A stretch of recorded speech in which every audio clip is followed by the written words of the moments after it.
Dear friends, I'd like to welcome you to the Public Theology Webinar. As some of you are already doing, you're introducing yourself. My name is Sivin Kit. I'm the Program Executive for Public Theology and Interreligious Relations with the Lutheran World Federation. I'd like to welcome you on behalf of the LWF, the Indonesian Consortium for Religious Studies, and also the Evangelical Lutheran Church in America to our webinar for today entitled Ignore, Resist or Engage, Global Responses to Religious Nationalism. Now, just to start off, to remind everyone that this is recorded and you can use the chat box to give your questions and your comments later, and you can introduce yourself there. Please use the all panelists and attendees if you're addressing everyone. But if you're only addressing the panelists with questions, please do so there, and my colleague would help with assisting me in this. We'll just stay on for a little while before we start to allow people to trickle in for a while. Now, today's session really is birthed out of a concern for how religion, in many ways, is used, or in some sense even abused, in the public sphere. And often we read news that is directed, is focused on the religion of Islam, but we also now have increasing concerns on Christianity, and of course there's Hinduism and Buddhism, and all of these concerns converge in our common interests for religious nationalism. So today what we really hope to do is to reflect on this together with three panelists, and I would like to just introduce them briefly so that afterwards we won't have to do more. Professor Satyanathan Clark is from the Wesley Theological Seminary, and he wrote a very interesting book entitled Competing Fundamentalism, Violent Extremism in Christianity, Islam and Hinduism. And afterwards he will be the first speaker to speak. And after that will be Diki Sofyan from Indonesian Consortium for Religious Studies. He's done a lot of research and published many papers. He's the principal investigator for a 9-country program entitled Religion, Public Policy and Social Transformation in Southeast Asia. And then our third speaker, Angela Denker. She's a Lutheran pastor and writer and speaker, and she wrote the book Red State Christians, Understanding the Voters who Elected Donald Trump. So what we will do is, I will invite the speakers to share with us about 10 minutes afterwards each, and please keep your questions in mind as well as maybe your comments. And after each of them share, we will have a joint discussion with all four of us, which I will moderate together.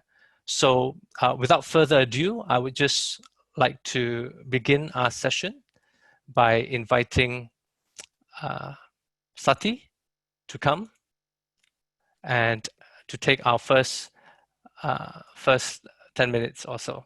So over to you, Sati. Thank you, Sivan. Hello, dear friends. It is a privilege to be with you wherever you might be, in whatever time zone in our world.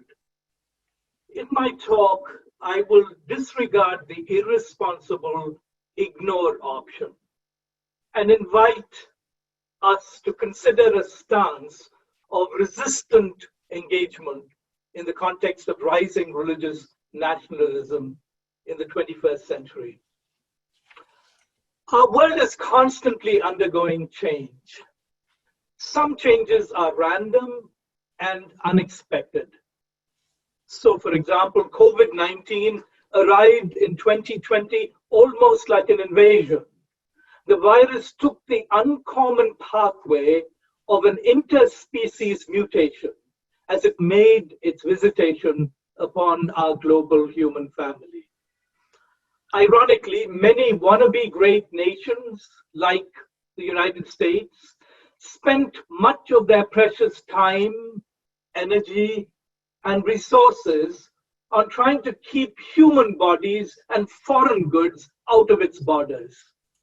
We are still embarrassingly unprepared to deal effectively with the onslaught of this deadly virus. Other changes, though, have been more calculating and deliberate. The virus of fear and hate that drives violence against the other did not need the help of other species.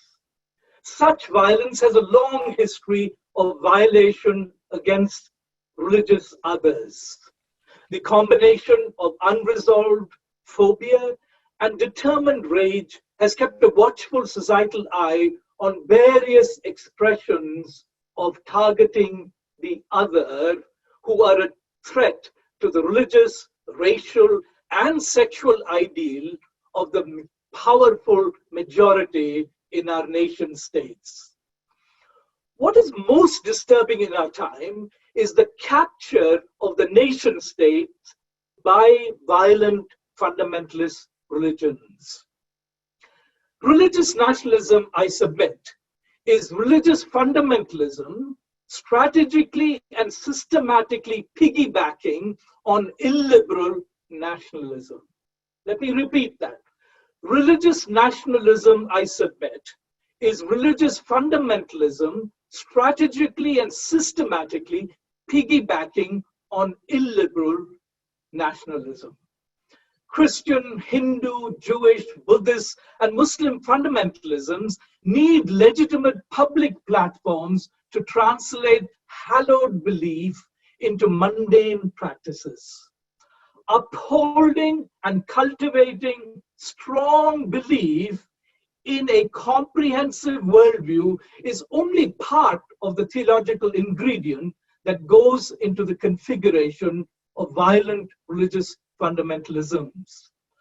Cognitive assent, after all, within headstrong believers must also be accompanied by stringent mechanisms to shape everyday living in the real world.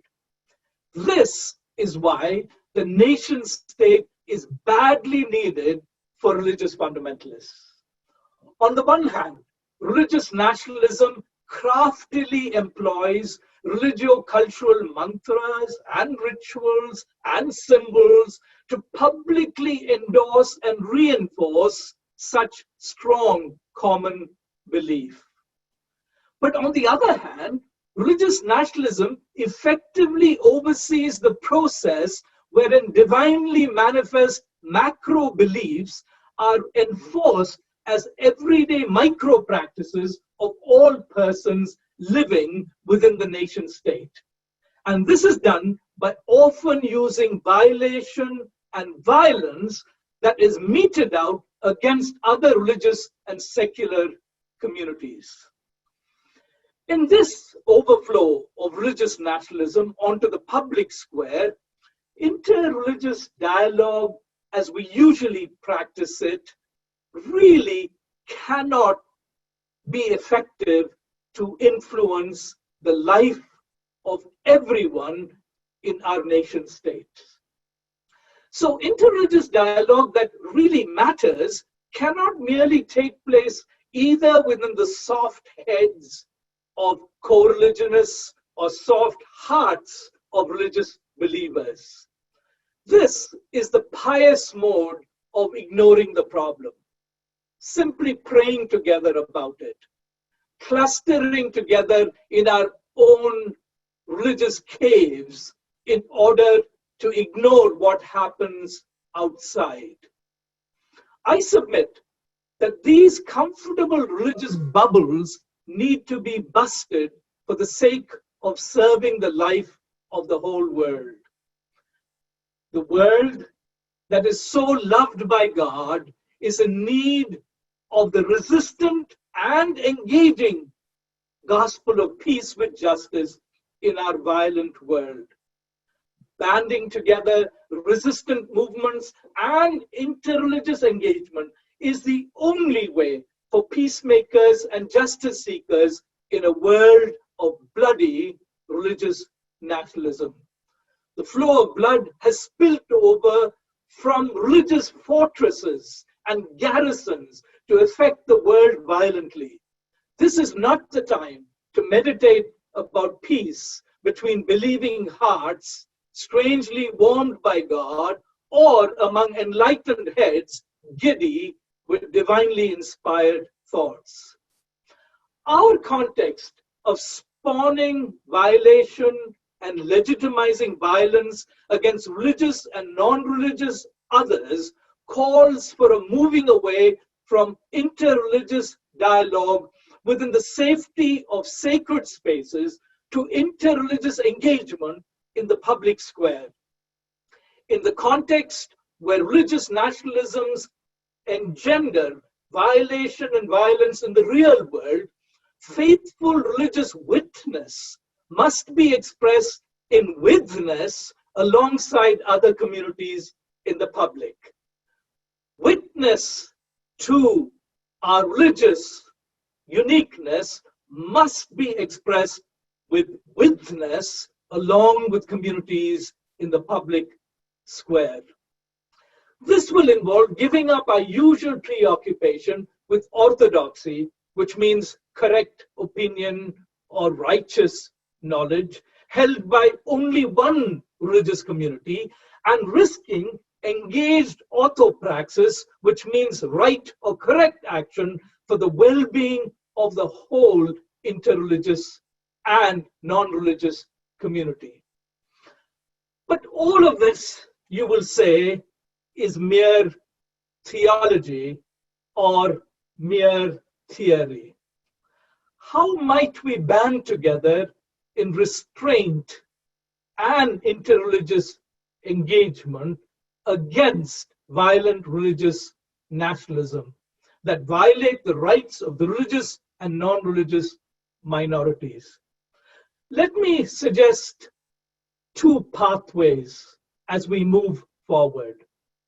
First, religious communities need to turn their gaze away from their own absolutist revealed scriptures and start to defend the inclusive reach of the secular constitution. This indeed is where the secular becomes our sacred mission. Interreligious coalitions and nation states must organize to see that the rule of law guarantees the dignity of every human being to live under God in freedom and peace. The restraint and resistance and the engagement is twofold. On the one hand, resistant engagement against religious nationalism must keep a careful eye on concerted efforts to tweak the constitution towards the majoritarian religion. For example, India, we know proudly as a sovereign, socialist, secular, and democratic republic. And yet, over the last few years, the Hindu nationalist forces are striving to erase or, in fact, destroy the secular nature of the constitution. On the other hand, resistant engagement has to keep an other eye on the Supreme Courts and all other courts that interpret the Constitution. Religious nationalism, while tinkering with the inclusive and secular nature of the national constitution, are also reconstituting the courts. The Supreme Court in India and the United States are huge concerns for religious minorities and non-religious minorities at this particular time. Second, while interreligious restraint and resistant engagement strives for life of the whole world, it has a special vocation to serve the meek, weak, and the crushed ones. Along with the company of liberation theologians, I affirm that who you fellowship with becomes the crucial test on what your gospel of Christ is. You have heard it said that we need to discover interreligious common ground in order to strive for common good. However, in the religious nationalism context, I believe that we need to band together in the uncommon work of preserving the common worth of those crushed by the destructive pattern of violent religious nationalism. The multi-religious coming together in the 21st century calls for uncommon work to protect and promote the common worth of every human being in our nation's state, especially those who are victims of violence by religious nationalism. I am painfully aware that this is a pathway that demands engagement, but also resistance against religious nationalism. Thank you again for giving me the opportunity to share some thoughts with you.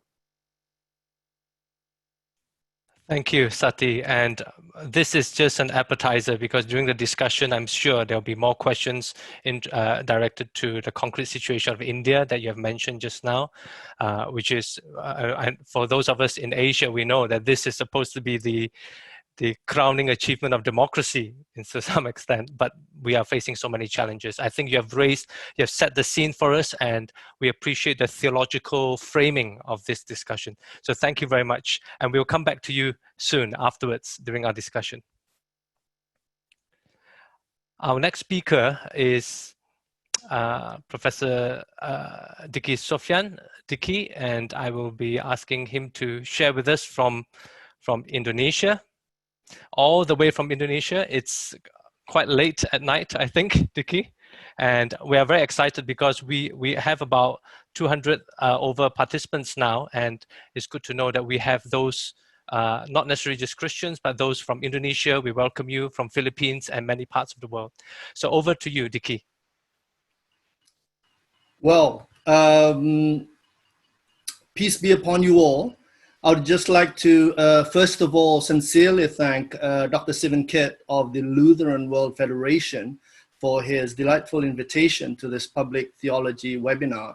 I'm truly honored to share my thoughts and sentiments on this subject matter, which of course is of great concern to many governments, policy analysts, scholars, researchers, observers, and religious communities alike. In the context of Indonesia, I think religious nationalism holds a different meaning for the people in the country and poses a number of conceptual problems.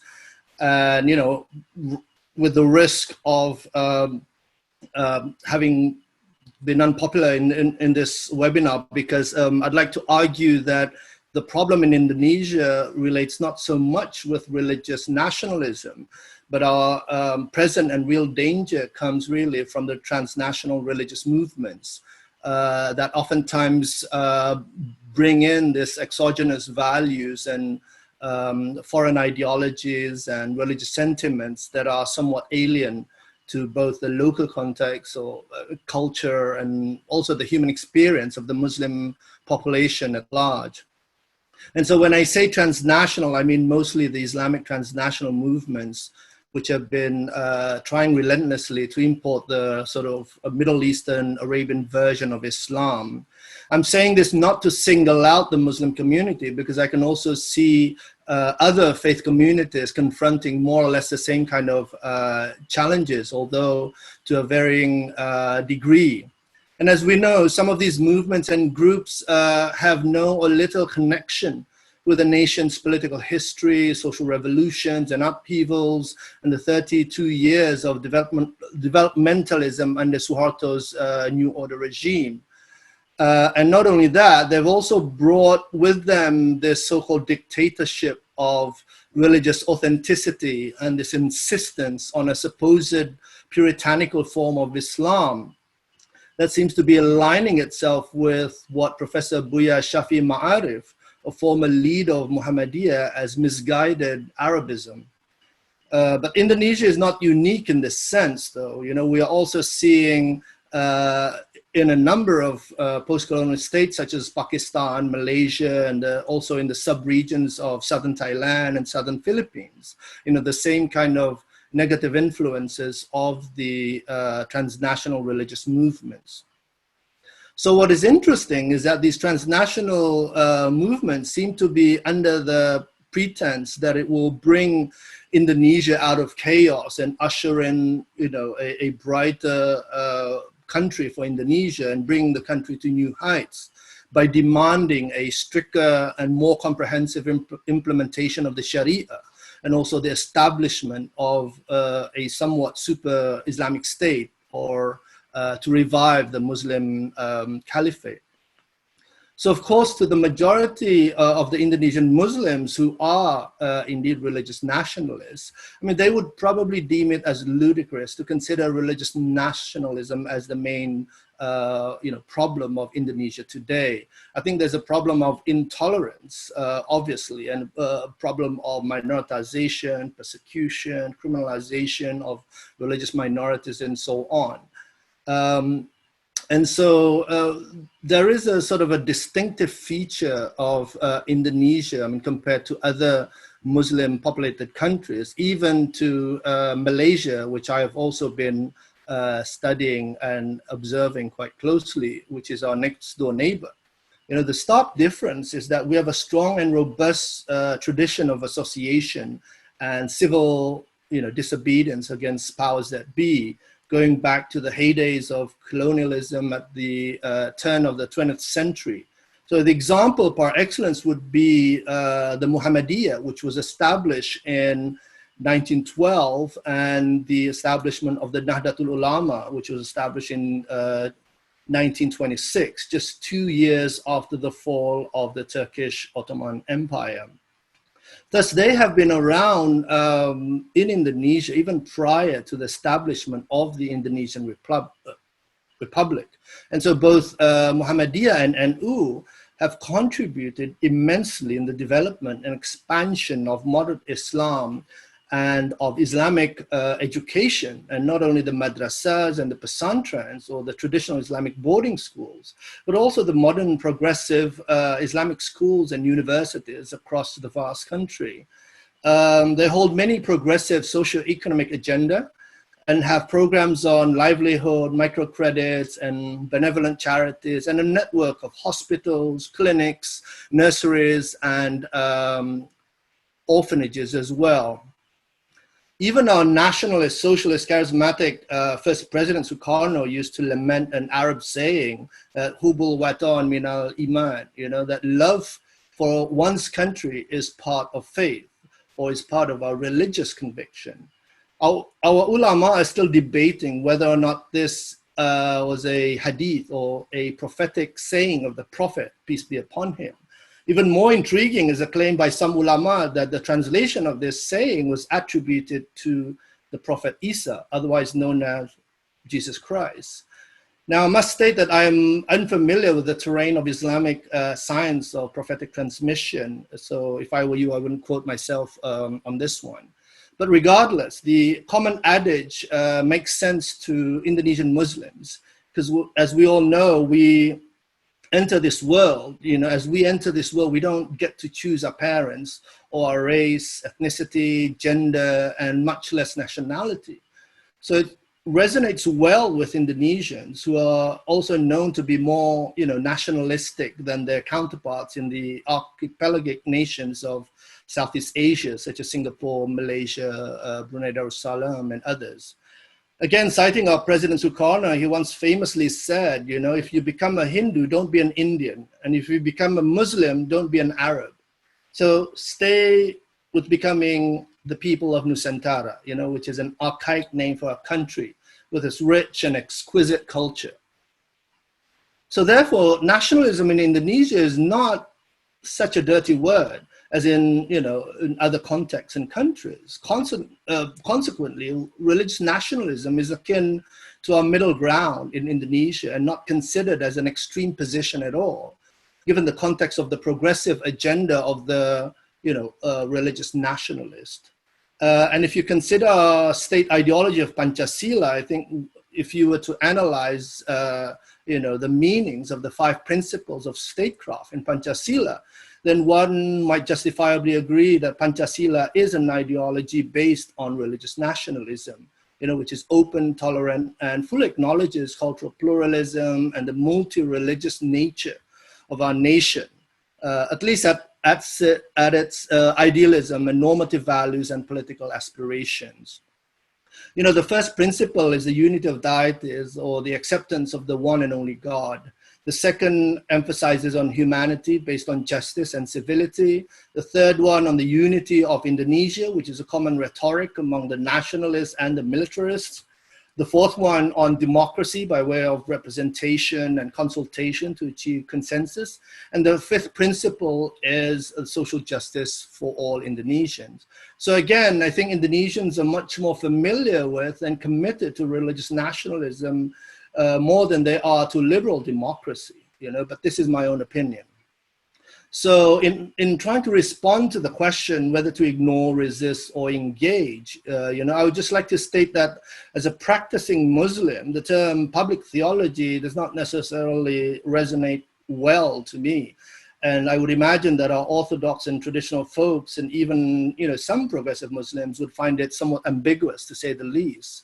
I think even the underlying assumption of this, public theology webinar seemed to be based largely on the conventional wisdom pertaining to the theory of change in society, which is correlated with the process of industrialization, modernization, and subsequently secularization. And so here, the notion of the privatization of religion comes to fore. And the main assumption being that with enlightenment, religion has retreated and has been confined to the privacy of the individual, family, and community units. And now the assumption goes that religion is making a comeback, that there is a process, what Casanova calls the deprivatization of religion, or the reactivation of religion in the public sphere. And due to this, there seems to be some consensus that it is causing the rise of religious populism, identity politics, and illiberal democracy that we are witnessing today in many parts of the world, including in Indonesia. But as I have hinted before, it would be quite difficult, honestly, to find a Muslim to believe that there was ever a so-called privatization of religion in Islam, or in any religion for that matter. I mean, that is just the nature of religions, to be public and to be engaging communities and people on the streets. To most of us, the deen of Allah, or the way of life that is prescribed to us by the Quran and the Sunnah, the prophetic tradition, is the persistence of the doctrine of unity, or the so-called doctrine of deen wa dawlah, or religion and politics, essentially, as being two faces of the same coin. Even those who are from the Islamic metaphysical traditions, the Sufis and mystics, were often engaged in public life and politics. Some were even engaged in the struggle against colonialism, as we can see in many parts of the histories of the Middle East, North Africa, and the Indian subcontinent. And so it is because of this long struggle for independence, Indonesians never considered religious nationalism a threat or a primary concern, because Indonesia's long and brutal experience with colonialism has somehow molded the perception that only religious nationalism has been tested and tried time and again against a brutish and exploitative international political system. It was only during the chaotic times after the demise of the Prophet Muhammad, peace be upon him, and the rise of the Umayyad and Abbasid political dynasties that some Muslims turned to asceticism and chose a life away from politics or statecraft. But that is the exception to the rule, not the norm in Islam. And indeed, we find formidable scholars today, even in Islam, in the past and present, who argue and promote Islamic secularism. I think I would cite Ali Asghar Engineer from India, for instance, and Al-Fadl. And in Indonesia, we had the late Professor Nurcholis Majid, who famously said, Islam yes, Islamic Party no. But this is, again, very contextual. And what Majid forewarned was actually what we are witnessing today as the politicization of religion, the politicization of Islam. As for others, they probably saw the need for Muslims to always be on the same trajectory as our Western European brethren. Now, of course, this leaves us with a theoretical and practical question of what is the true reality when we analyze our histories, or her histories, her stories, and the socio-political trajectories that our nations are facing. So in the Indonesian case, I must be very careful to suggest that there is religious nationalism, to suggest that there is religious nationalism on the rise. In fact, I must be frank and bold by saying that religious nationalism is waning in Indonesia. Even Pancasila is becoming weaker as a state ideology. Many public officials, following the downfall of the Suharto regime, do not want to make mention of Pancasila anymore, as it was misused and abused by Suharto to ensure his political longevity. So we can attribute this problem to the decline of ideology, party politics, or even the liberal order in the general sense of the word, across the world. But I would just say one thing in my last sentence here, that basically we are confronting a new reality with the rise of Generation Y and this digital internet era, with artificial intelligence, with machine learning technologies, and big data analytics. I mean, we are here now, people in our age brackets, the world does not belong to us anymore now. We are mere digital migrants, and we could never afford to be better than the digital natives, at bringing, things forward in society using the new technologies and so on. And so, but I would say that there is a rising conservatism and populist forms of religious politics in Indonesia, and I think that is contributing a lot to the intolerance and the persecution of religious minorities. I think I'll just stop there and give the other speakers a chance to speak. Thank you very much for your attention. Thank you, Dickie. I think what's very interesting here is that you're broadening our perspectives also to look at the transnational aspect, and of course the contextual nature of even the way we are framing the question, as well as the terminologies. In my previous webinar on populism, there was also a similar debate over is there a good populism? In this sense, you're talking about a nationalism that is embraced, where some might see it as patriotism. Of course, we can debate on definitions, but I think what is important is at the end you are raising the similar concern that we have of a certain level of conservatism, or what Sati called fundamentalism, and how that ties in with politics, and we can have a further discussion on that. And there are some comments already that you can look at the chat box, and some are directed to panelists. We can come back to that afterwards. So thank you very much, and we will now move on to Angela, who comes with quite a different perspective. I think someone who is a pastor on the ground, very much, and wrote a very eye-grabbing book called Red State Christians. And you can tell us a bit more about your experience from there and how you would approach this topic from the USA. So over to you, Angela. Yes, well, good morning to my fellow Americans, and good afternoon and evening to all those tuning in from around the world. It's really amazing to see where everybody is tuning in from, and also a little bit humbling to know that we are conducting this entire presentation in English. So thank you to all those of you who are not native English speakers for doing that. So talking about religious nationalism from a Christian perspective and from an American perspective, I also just want to note that I'm an ordained Lutheran pastor. This presentation is coming to us from the Lutheran World Federation. And it's important to remember, I think, for those of us who are Christians, to think about the role of religious nationalism and the inability of the Lutheran Church, as it were, in Germany to speak up during World War II and to sort of thwart the ongoing engagement of the church in concert with nationalists and with violent nationalism. So that's something that weighs heavily on me as a Lutheran pastor and also someone who is of German descent.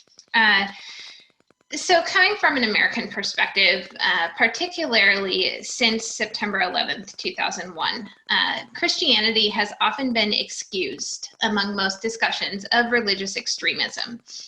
Yet Christian nationalism and religious nationalist violence is a growing threat in America.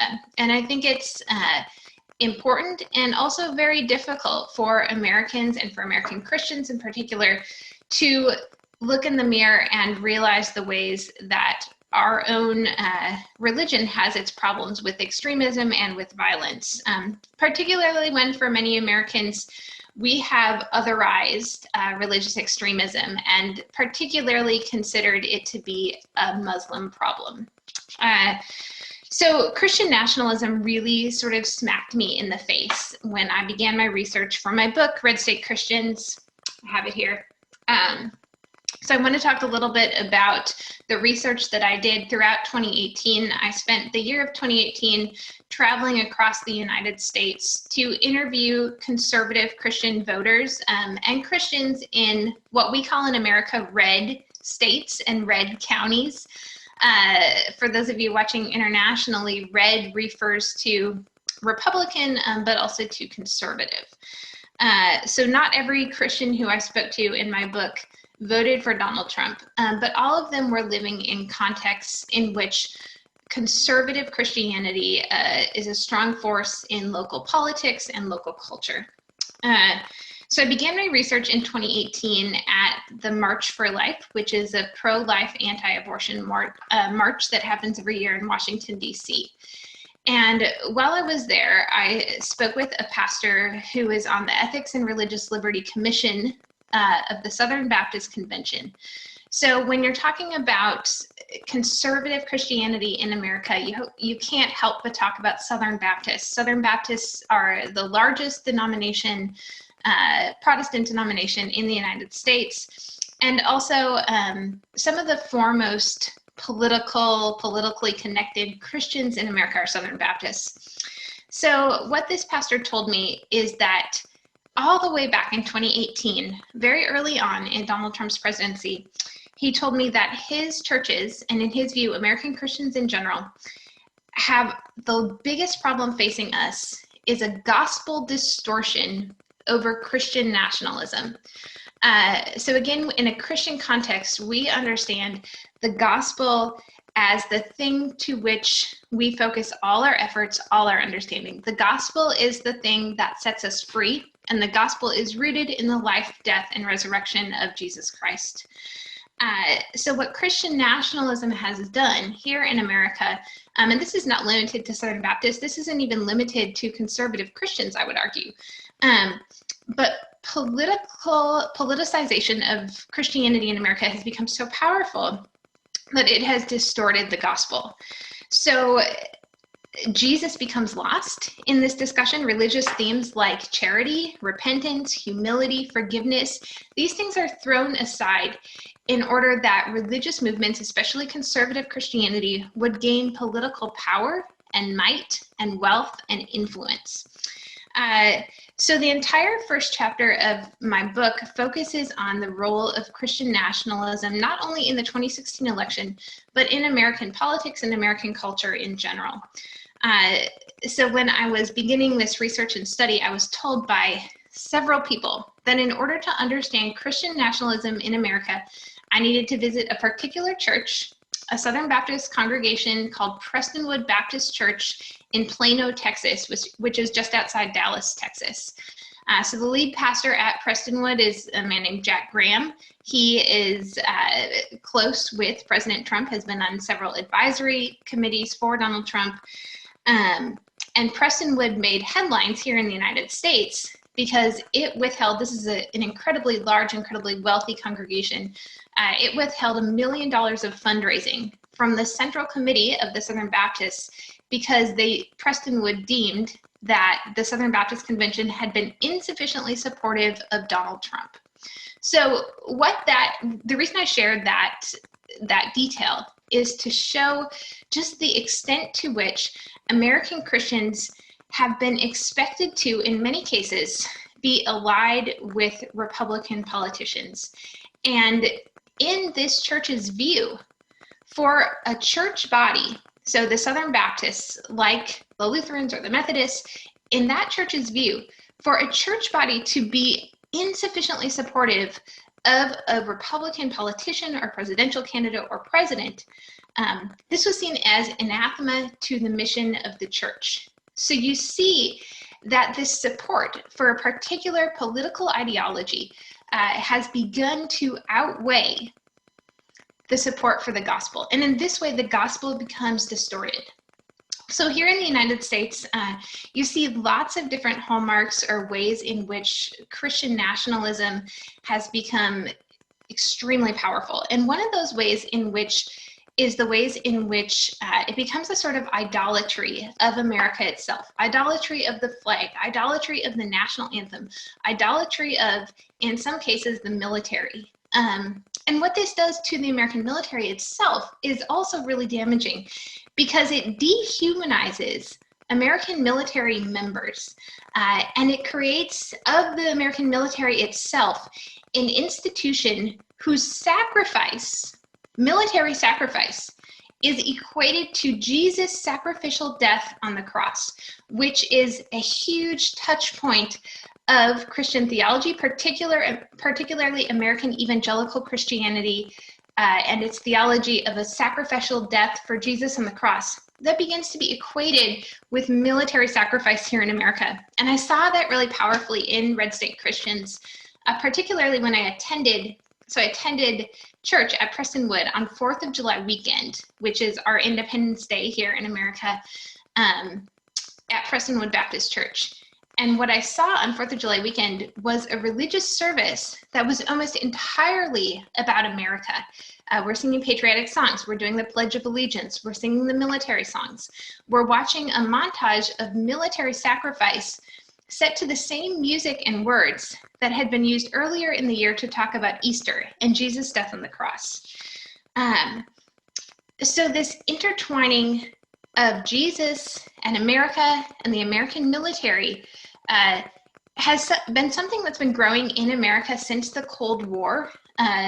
Political officials, particularly during Reagan's presidency, began to use Christianity and use Christian ideology in order to thwart the officially atheist Soviet Union.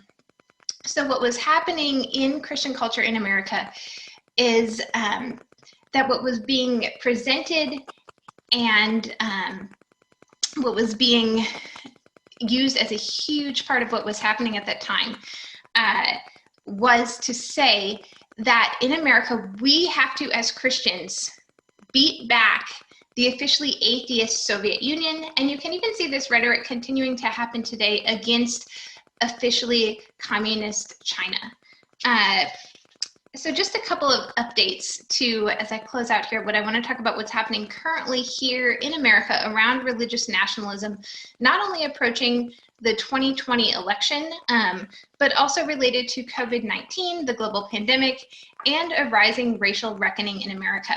So we can expand on this in the discussion piece, but I want to mention that in America, our racist legacy and a legacy of racially segregated slavery that was supported and defended by white Christian theology is an inextricable part of Christian nationalism in America today.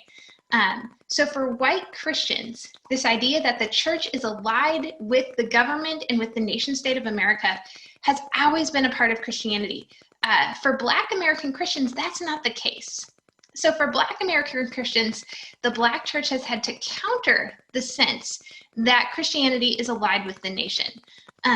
So that's an important caveat, but also something to continue to lament and continue to repent as white American Christians, the ways in which racism has played a huge part in the role of American Christian nationalism. Finally, when it comes to COVID-19, we continue to see American Christians, rather than defending life and human life at all costs, instead, what has happened for a lot of American Christians is there's been an increased attention on defending the economy and defending the power of the nation state at the cost of human life. So I look forward to continuing this discussion with my colleagues and continuing to talk about what's happening here in America, approaching a very important presidential election. Thank you. Thank you, Angela. And thank you for probably giving us a perspective and also a different angle. Most of us probably get our news quite limited from the United States on certain channels, and it's good to get a grounded perspective that you have given us. So I'm inviting all our panelists to come back right now, and I know many of you are putting the questions and your comments in the boxes, so I will invite Dicky to come back, and also Sati to make his return. He started us off, and I think Angela also raised some very interesting points about racism also at the end, and I guess that's quite fresh in the minds of probably the Gen Ys, because I remember my daughter was the one who was talking to me about Black Lives Matter, and here you have this Malaysian who is in Geneva discussing these matters. So that's where some of the media side of things comes in, and that interestingly ties in also to what Dicky, you talked about, the digitalization. So there are quite a number of questions. You might have spotted it yourselves, but I could possibly raise it here. I'll let Angela just relax a bit. You know, Sati, you of course laid out just more like an overview for us, and you really challenged that notion of interfaith dialogue right at the beginning, and perhaps that could be a good point of departure, because you talked, there's a question, and I want to give the priority to the person who asked the first question there, or one of the first. Did I get it right? Sati said that interreligious relations should not be satisfied to pray and live peacefully together. What should be added? Support of secular structures, critique of oppressing structures. And this is interesting because yesterday is International Day of Peace. It's Peace Day. And the theme is shaping peace together. So what does that mean in this climate? So that's a great question. And as all of us know, religionists are struggling with this. My point is really, how do we break the mold of dialogue simply being among religious communities within the safety of our usual places in which we speak the same language, say the polite words, and somehow feel like we're praying together something where God actually then transforms the world. And that's where, taking the cue from your theme, the idea primarily of holding together resistance and engagement only involves our facing of the street and the world. So I think of this as a way and an invitation in which the secular is the new sacred, the street is the new temple. And this alone is the field where life is under threat because of religious nationalism.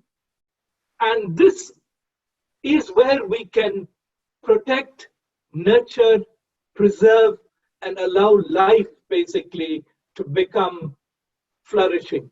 And so I think of this as a more productive site for what we can say religious co-mission.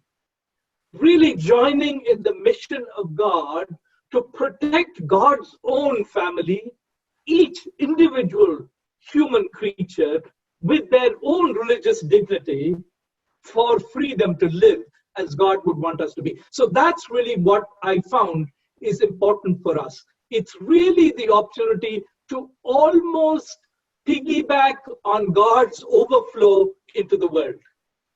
This is what is the gospel of incarnation. And I think as Christians, we need to take this as a ripe opportunity, a kairos opportunity for us to be about a different form of mission that involves co-religious resistance and engagement within the public square. So thank you, Sati. And you see, I'm from Malaysia, and I think, Dickie, you'll be familiar with this. The term secular, like terms liberal, and many in the Muslim majority countries are almost like anathema. And I guess probably we hear that now even in the United States. You know, what does that really mean? So I'm curious, because in one of your papers you wrote about the religious literacy work that you have done with the government of Indonesia. The Indonesian Consortium of Religious Studies did that, and that is actually, in a sense, a secular space.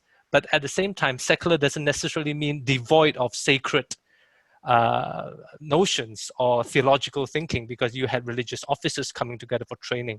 I wonder, what do you have to say to this notion of space, perhaps, and also this idea of secular, especially from an Indonesian context?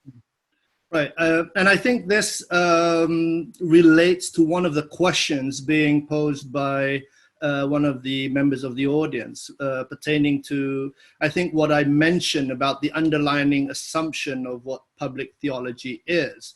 You know, this underlying assumption that there was indeed this process of, you know, industrialization, modernization, and subsequently secularization, or the privatization of religion. But now, as the argument goes, that there is a deprivatization of religion, meaning to say that the public face of religion, or the public activism of religion, is coming to the fore, and therefore the public engagement of religious people and religious leaders and institutions are bearing heavily on you know, the public agenda, public issues and political issues, and so on and so forth. That was what I was trying to say. I guess I didn't articulate myself quite well in that. And so in the case of Indonesia, and in the case of the Muslim world in general, I would say that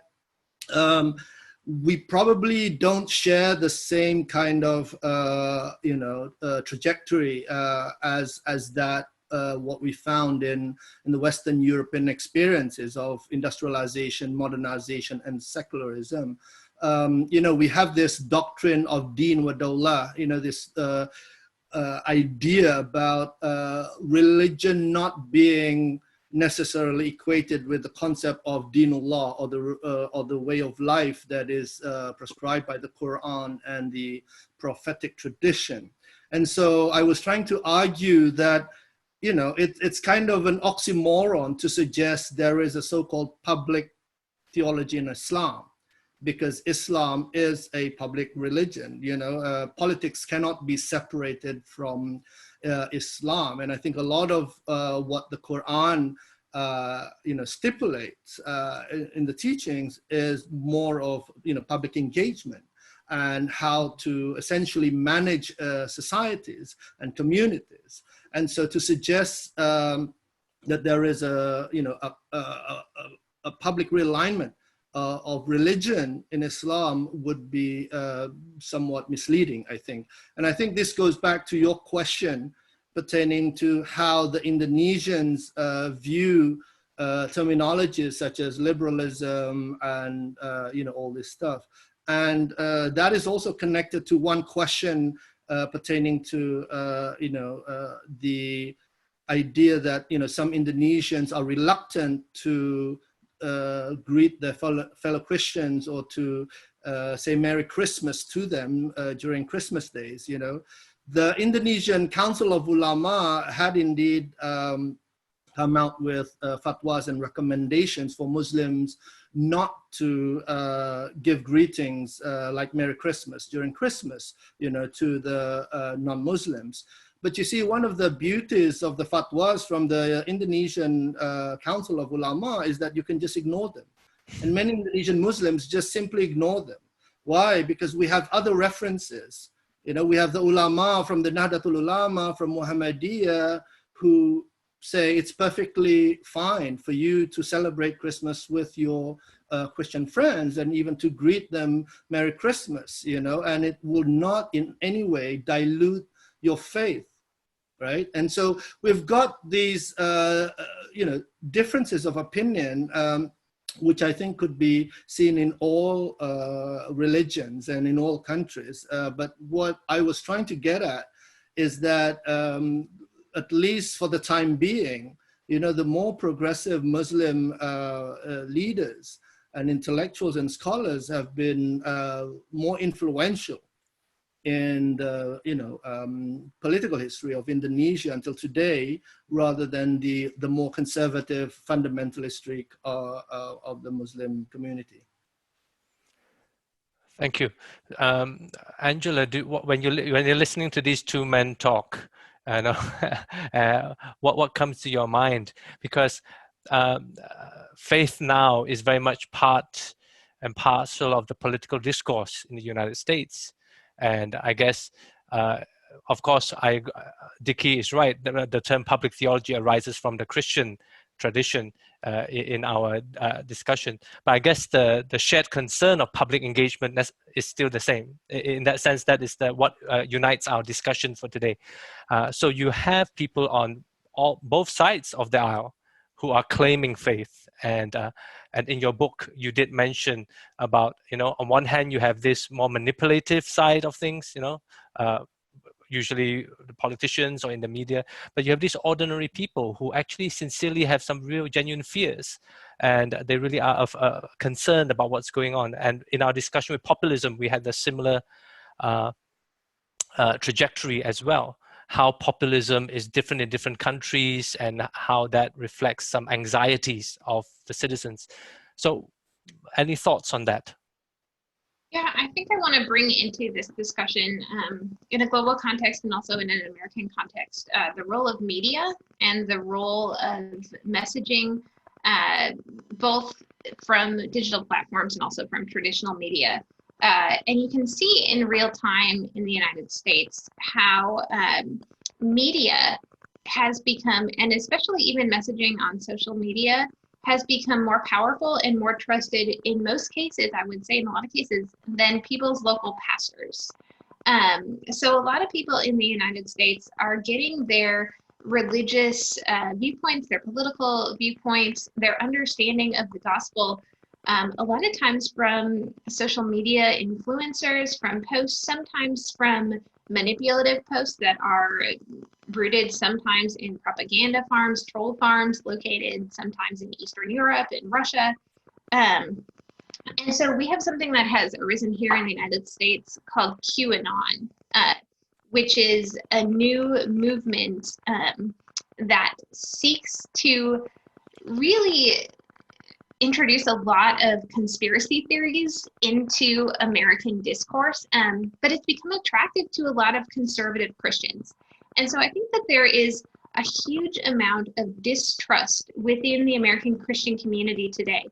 And part of that is because here in America, over the last 20, 30 years, major religious movements, major Christian movements have gone through a huge number of scandals, whether it's the sex abuse crisis in the Roman Catholic Church, more recently an uncovering of an abuse crisis in the Southern Baptist Church and evangelical churches. And so there's a huge distrust, which has always been a part of America, but there's a huge distrust of institutions, and that includes religion.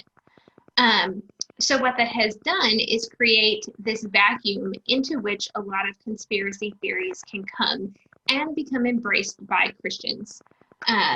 So I think that one thing that I would like to talk about a little bit, and I wonder to what extent this is happening in India, in Indonesia, and maybe also in Europe. In America, it's become very difficult to separate Jesus from America.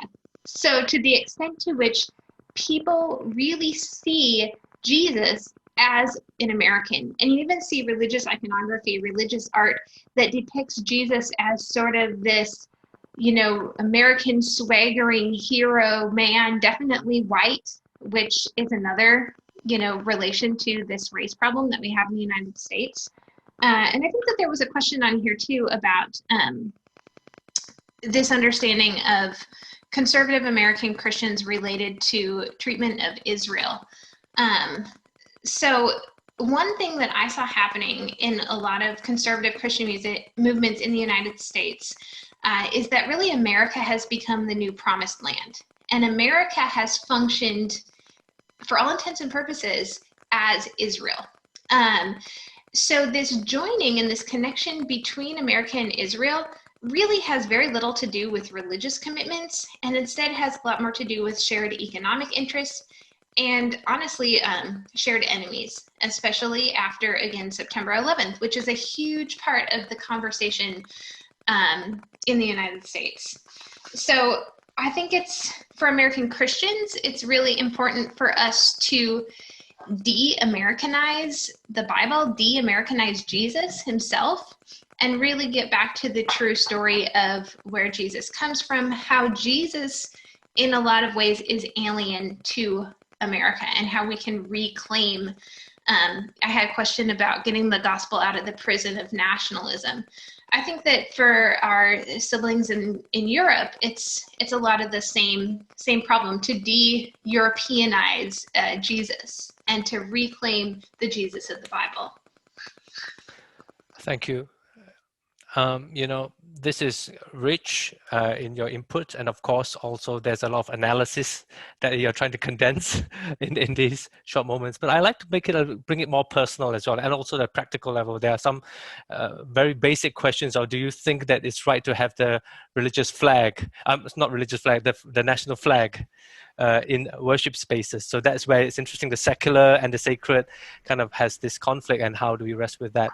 And I guess also the other side of it, and I'm thinking of Sati right now, because you are from India, and now you're looking back, looking at your homeland.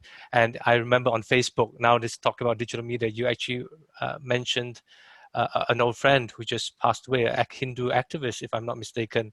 Mm-hmm. And so I would be curious to hear a bit more of how you are seeing India. And I know there are many people in the attendees list there from India. So it would be interesting to hear from you. What are your thoughts, and what would you say to fellow Indians, both Hindu and Christian and other religions, Baha'i and so on?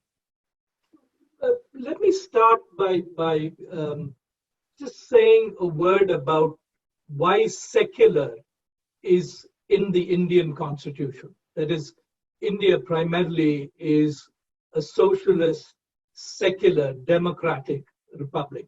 So when we say secular, what we mean is that the state, the nation state, is equidistant from each religion.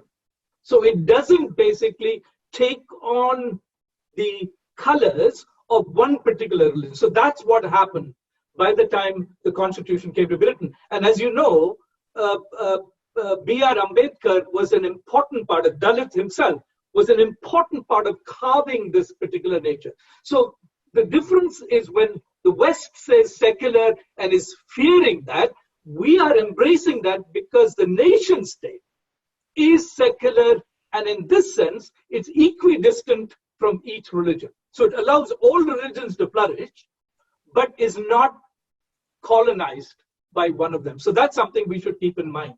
The second is this notion in India that even though the state is becoming overcome by Hindu nationalism, and this is the irony, that democracy is utilized primarily as the principle of taking over the nation state. And so the thumping majority that the Hindu nationalists got is part of a legitimate process of how we want to be governed.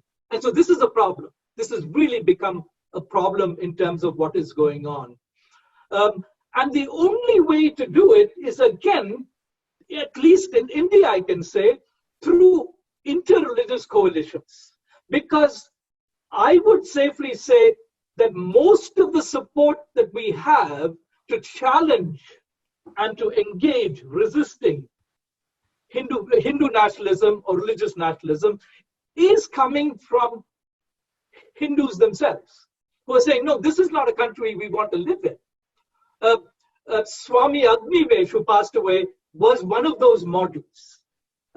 He is somebody that basically brought the prophetic in Hinduism in order to recreate relationships between various communities.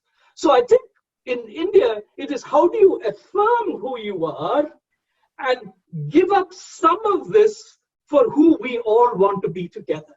And I think that this is the essence of what is the good news of the inclusive God who loves all human beings for how to live together as a community.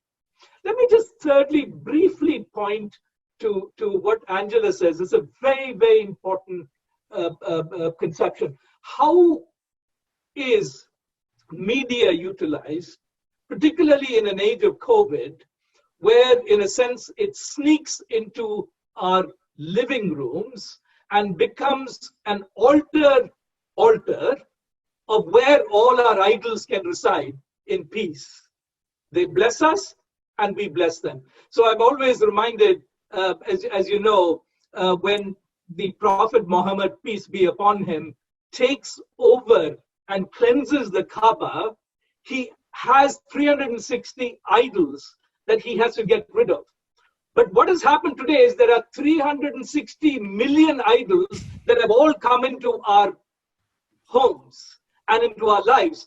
And so how does one work with all of these competing idols? And what is the cleansing that we need to do as religious leaders in order to know the living God from the God that we actually have framed that will take over our lives and take over our lives mainly for our parochial communities with our own narrow interests. So I think this is a major way in which we need to continue the dialogue as religious leaders.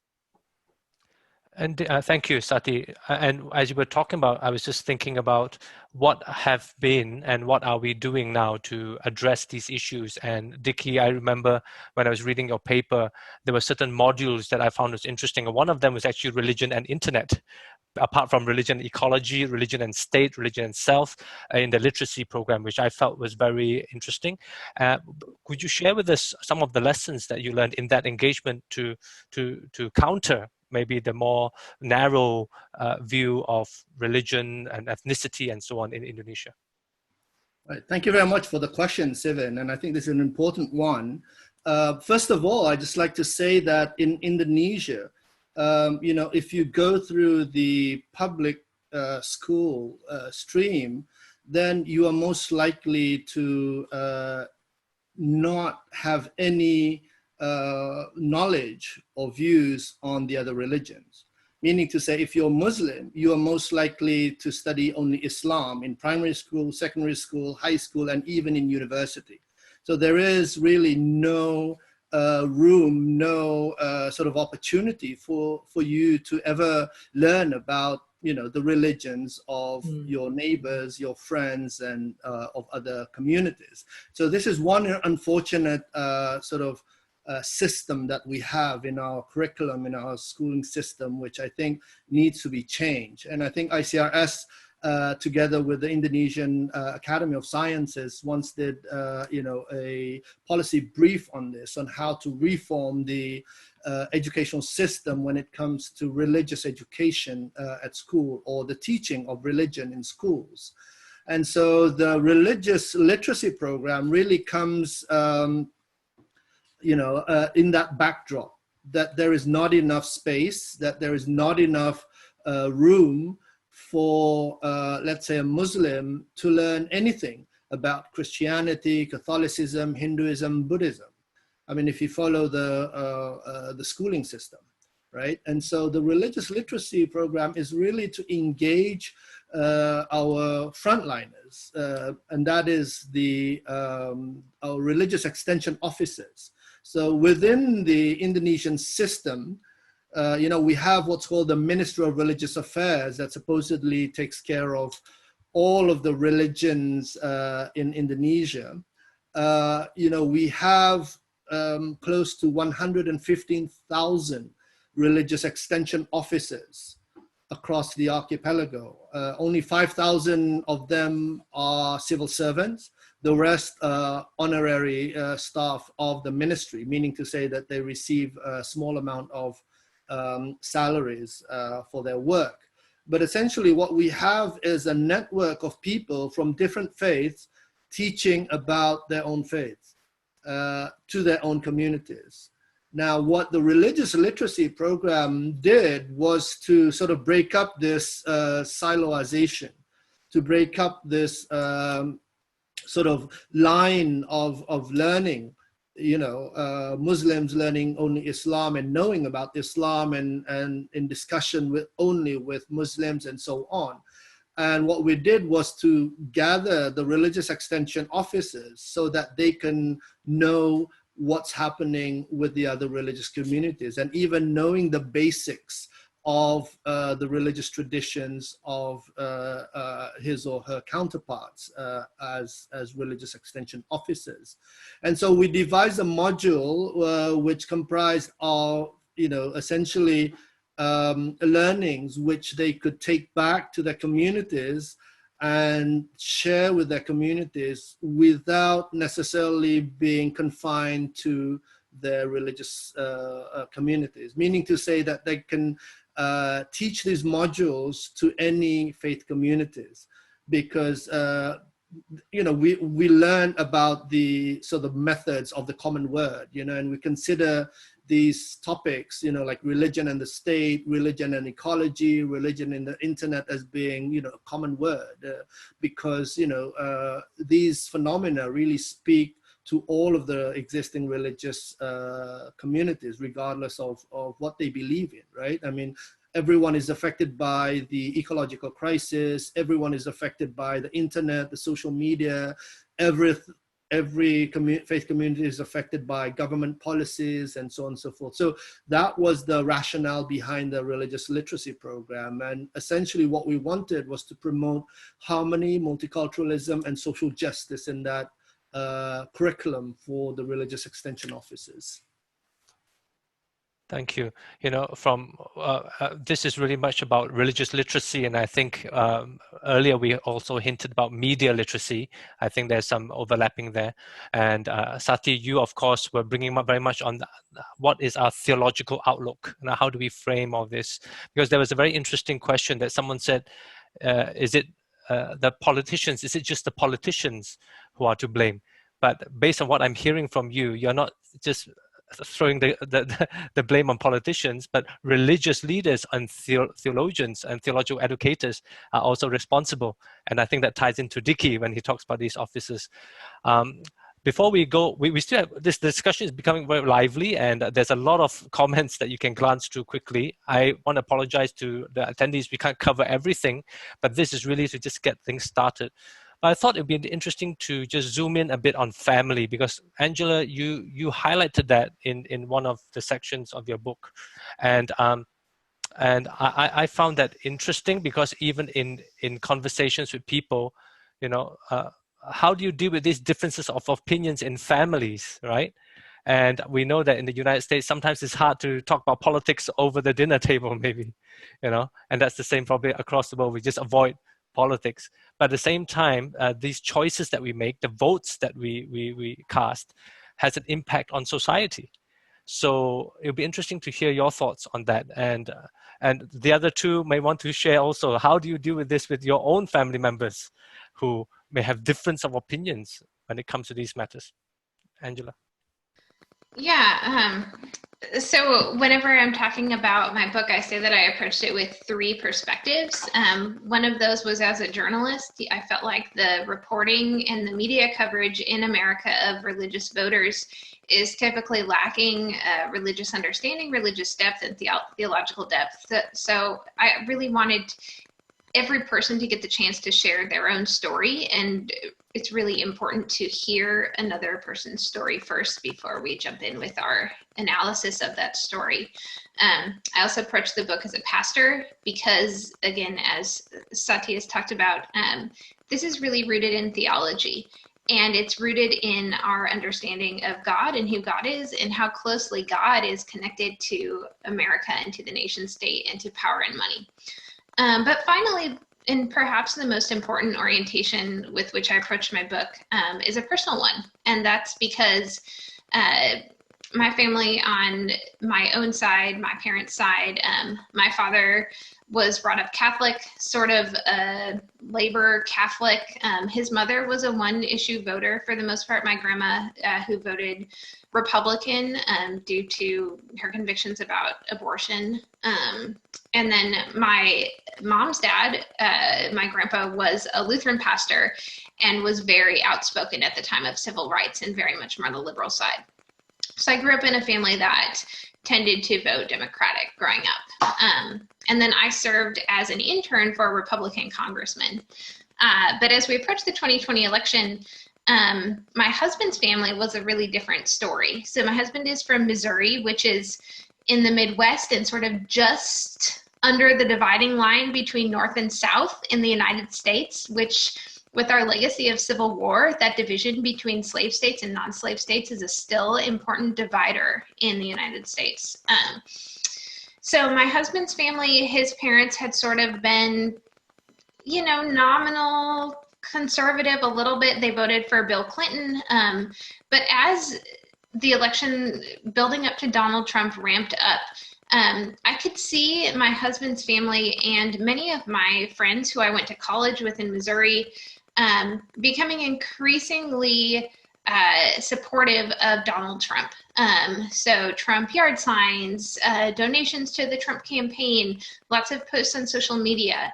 And so when I was talking about telling stories of Trump voters, trying to understand Trump voters in a religious context, I think that's what made my research and my book unique, is that so many people who have written about this have written about it from an almost anthropological standpoint of, we're going to study these folks as though they are another species.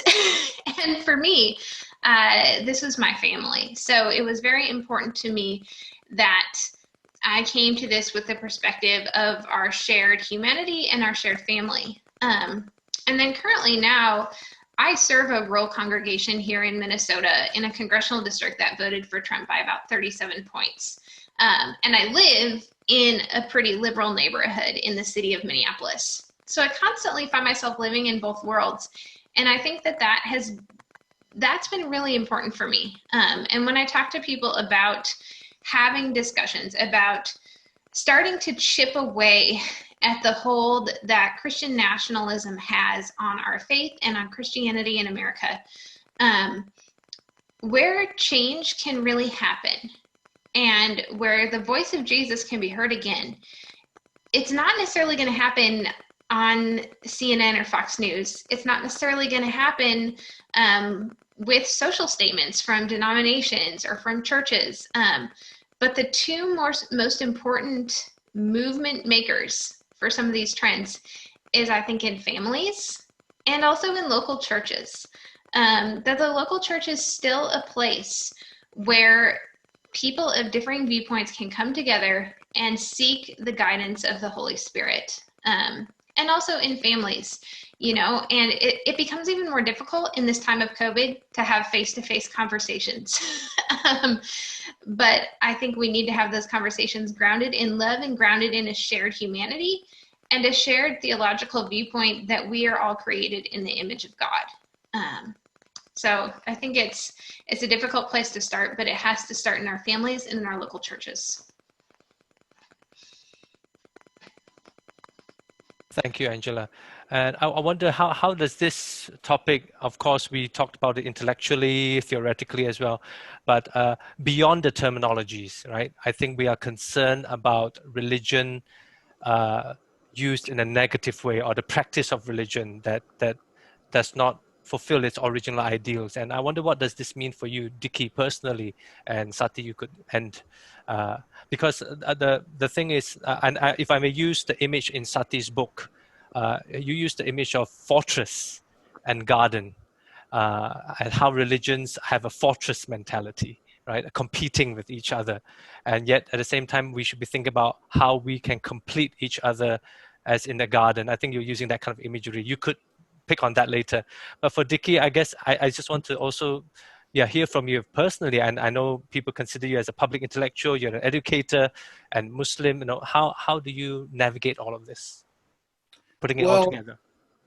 Well, I think there's an increasing realization in Indonesia that you know, we are Muslims, but we are also Indonesians, you know, and this is one of the reasons why I say that religious nationalism in Indonesia is not such a big deal, you know, because we do appreciate and actually celebrate our sort of diversity. You know, we have hundreds of psycholinguistic groups in Indonesia.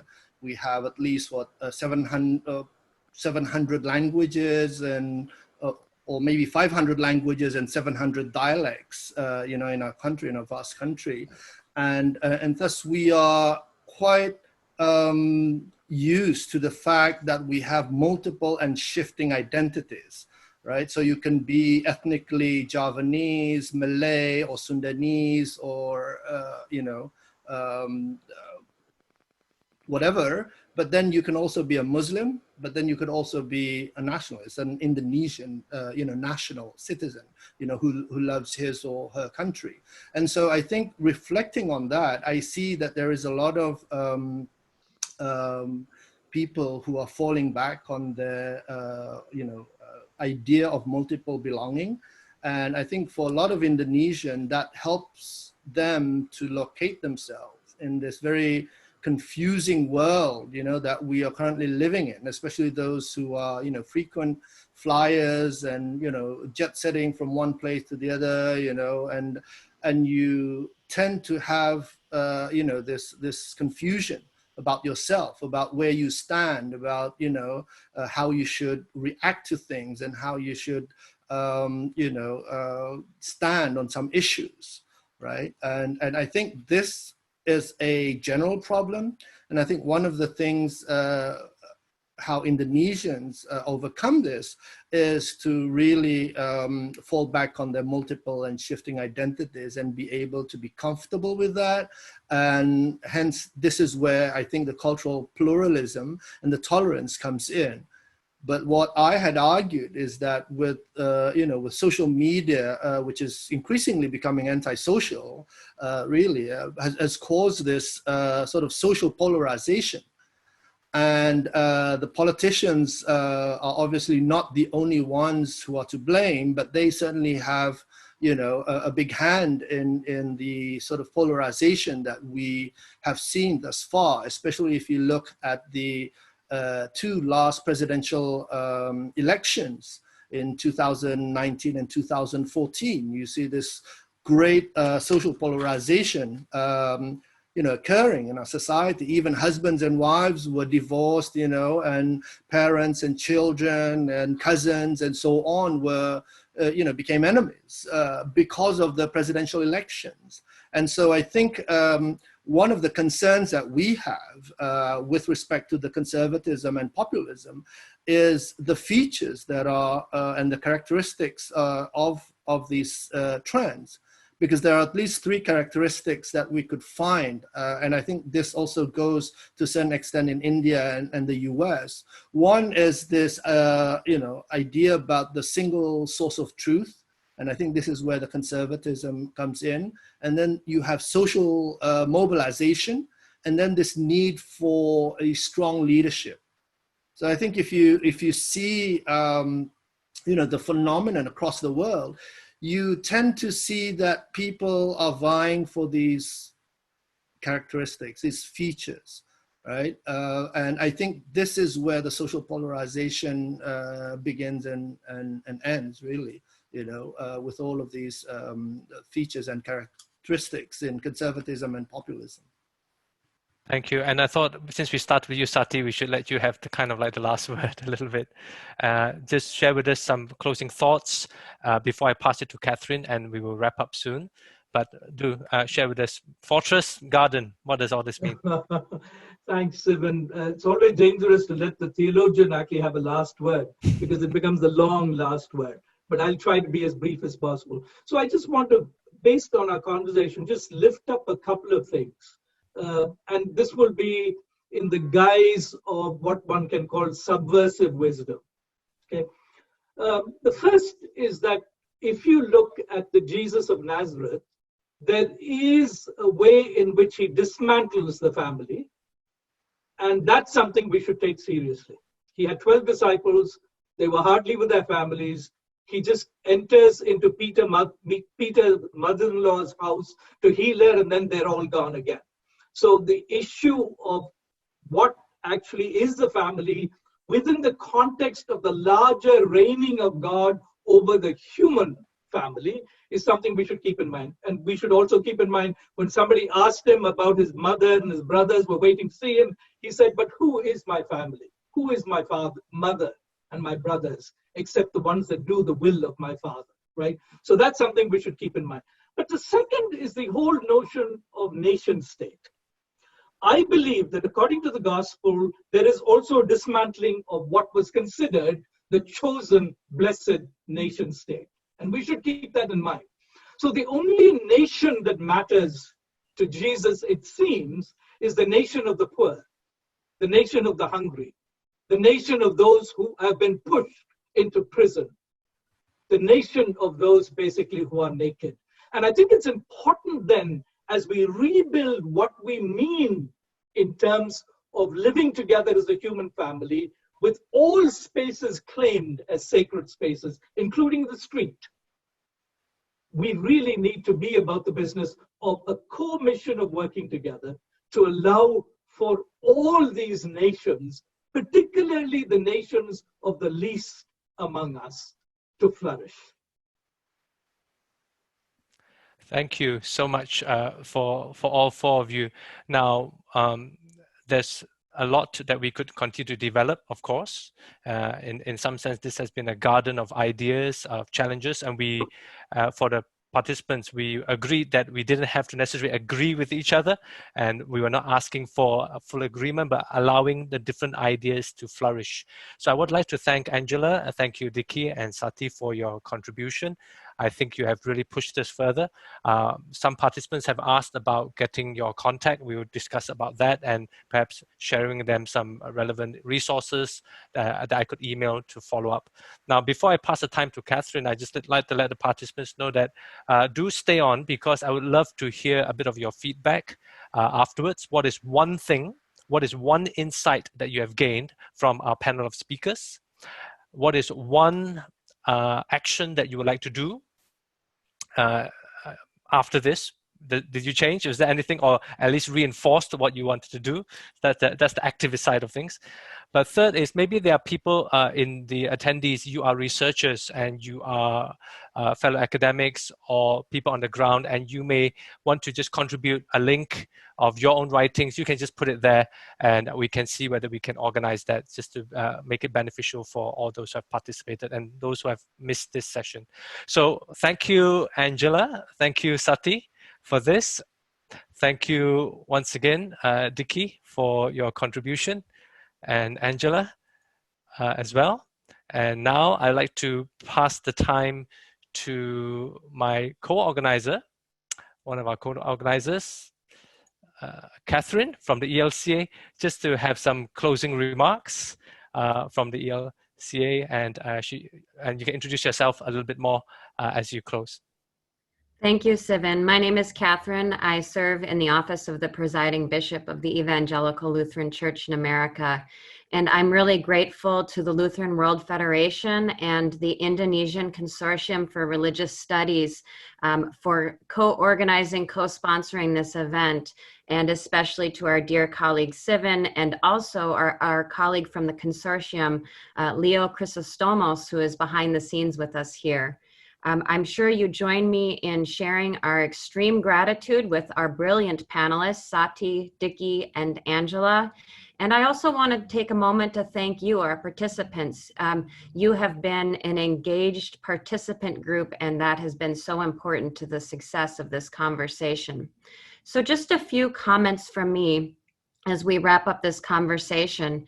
I think we have all seen through our various speakers how the rise of religious nationalism is truly global in scope, even as our responses seek to respond to the unique complexities of our context. No one amongst the panelists urged us to ignore religious nationalism. I'm going to state the obvious. Our panelists have urged us to both resist and engage. And I would understand also, I would add understanding religious nationalism also in our various contexts. There are other contexts too that would really be great conversation partners here, as many of you have noted in the comments, and that is part of this series of webinars. So please bring those perspectives into what you include in the chat as well. Our responses as faith leaders and in collaboration with others must reflect the best of our theological, spiritual, and ancestral traditions. And at the same time, it must reflect a shared vision and ethic for an inclusive, multi-religious, multi-ethnic, multinational world grounded in human rights and justice for all of creation. This is a sacred task of secular proportions, as Sati reminded us, even including in the street. And it draws upon our multiple and shifting identities, as Dickie noted. Such a shared inclusive vision is both a response to religious nationalism today and a prophylaxis against future waves of the most dangerous forms of religious nationalism, especially those that are undergirded and reinforced by supremacist ideologies, exclusivism, and fear. Such a vision will require not only our imaginations, but also our investment in understanding our contextual differences, and, when necessary, our hard work to unravel the stranglehold of supremacist ideologies. I want to offer quickly one example of work towards such a vision. In 2016, the Lutheran World Federation published a study document of the LWF entitled "The Church in the Public Space." This document offered a Lutheran articulation of why we must be committed together to strengthen public space as a just place for all. Drawing upon this, the Evangelical Lutheran Church in America issued an interreligious policy statement last year, which underscores our commitment to defend the full participation of all in our religiously diverse society, strengthening public space as a just place for all, regardless of religion or worldview. So this is but one small example, and I know that you bring others into this conversation. But the real challenge is, how will we live out these commitments? How will we bring these words off the page and the ideas out of this webinar in families and in local religious communities, as Angela calls us to consider? And I would add also in public space, where we not only encounter, but ought to be accountable to one another. I'm going to conclude with a quote, I think fittingly, from the Lutheran theologian Dietrich Bonhoeffer. This is from his Letters and Papers from Prison. He wrote, "One may ask whether there have ever before in human history been people with so little ground under their feet, people to whom every available alternative seemed equally intolerable, repugnant, and futile, who looked beyond all these existing alternatives for the source of their strength, so entirely in the past or in the future, and who yet, without being dreamers, were able to await the success of their cause so quietly and so confidently. Or perhaps one should rather ask whether the responsible thinking people of any generation that stood at a turning point in history did not feel much as we do, simply because something new was emerging that could not be seen in the existing alternatives. Let us imagine together, dear siblings, and embody what is beyond the existing alternatives in our time." Thanks, Sivan, and thanks, panelists. Thank you, Catherine, for these closing remarks. And indeed, I think we are really blessed by all our panel speakers, and also for those very important points of reminding us, what are we going to do after this? And how is this going to be put into practice? And that is really ultimately our concern as well. How do we live it out in the public space, the private space, in all of life, in all of creation? So thank you once again, Catherine, for your closing remarks. On behalf of the organizers, we would like to say thank you for joining us we extended the time a little bit because I think there was a lot of excitement. But I also want to say that I know that we were not able to cover all aspects. There were those of you from Myanmar, perhaps we couldn't talk much about the situation in Africa, but hopefully we have other opportunities to other webinars. We can't do everything in one place, but we do want to see how faith is a positive force and can really, like what Sati mentioned, that really pays attention to those who are in the margins and those who are poor, those who are put aside in society. But at the same time, we know we're engaging people at the policy level, we are engaging people who are religious leaders, and there's a wide range of all of us who have participated today. And we would love to keep in touch with all of you. So we will just stay on for a short while. But I just want to say thank you, and please quickly, if you want to put in your comments, appreciating the speakers and whatever, you may do so for the next 1 or 2 minutes. I will send a follow-up email, and then we will edit the video and make it available so that you can share with others. Thank you so much for participating in this public theology webinar, or at least we can say how religion is engaging in the public concerns of our time. So thank you very much.